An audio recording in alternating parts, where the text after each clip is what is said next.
Et mes acclamations, mon enthousiasme, viva notre bienfaiteur. Olé, olé, olé.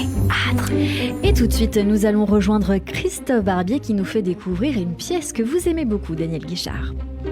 L'art de la suite, au théâtre encore plus qu'au cinéma, est périlleux. Michel Bernier, qui a fait rire et peut-être ému votre invité, Cyrielle, a tenté le pari au Théâtre des Variétés, avec « Je préfère qu'on reste ensemble », épisode 2 de la saga de Claudine et Valentin, les héros de « Je préfère qu'on reste amis ». Dans le premier opus, l'enjeu était simple. Des colocataires qui s'entendent très bien, malgré les chamailleries d'usage, peuvent-ils composer un vrai couple d'amoureux ?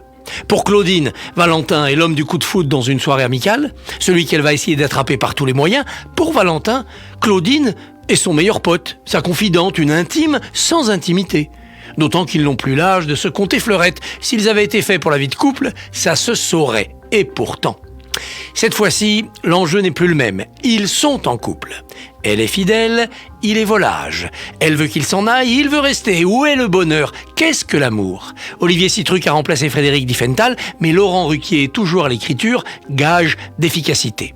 On souhaite à la suite le succès de la première pièce. 300 représentations en 2015, 200 000 spectateurs, 4,8 millions de téléspectateurs lors de la diffusion sur France 2.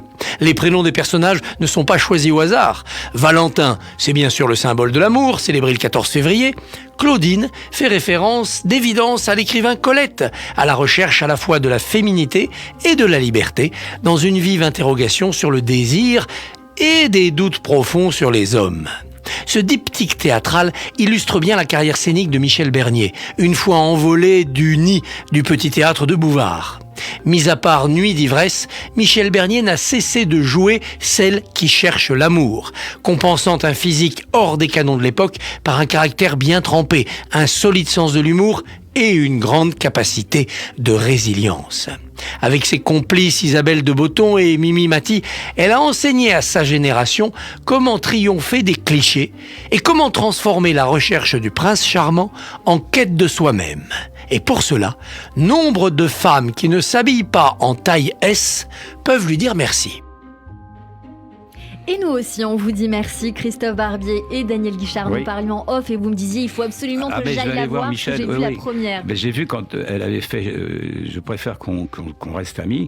Elle était passée avec Frédéric Diffenthal à Béziers. Et moi, je m'étais éclaté, c'était super. Donc j'ai dit, on est sur Paris, on va y aller, quoi. Et pour le coup, elle se retrouve désormais avec un nouveau binôme avec Olivier Citruc que nous avons reçu jeudi dernier. Je vous confirme, la pièce est vraiment à aller voir. Allez, tout de suite, c'est la chronique émotion de Jérôme Goulon.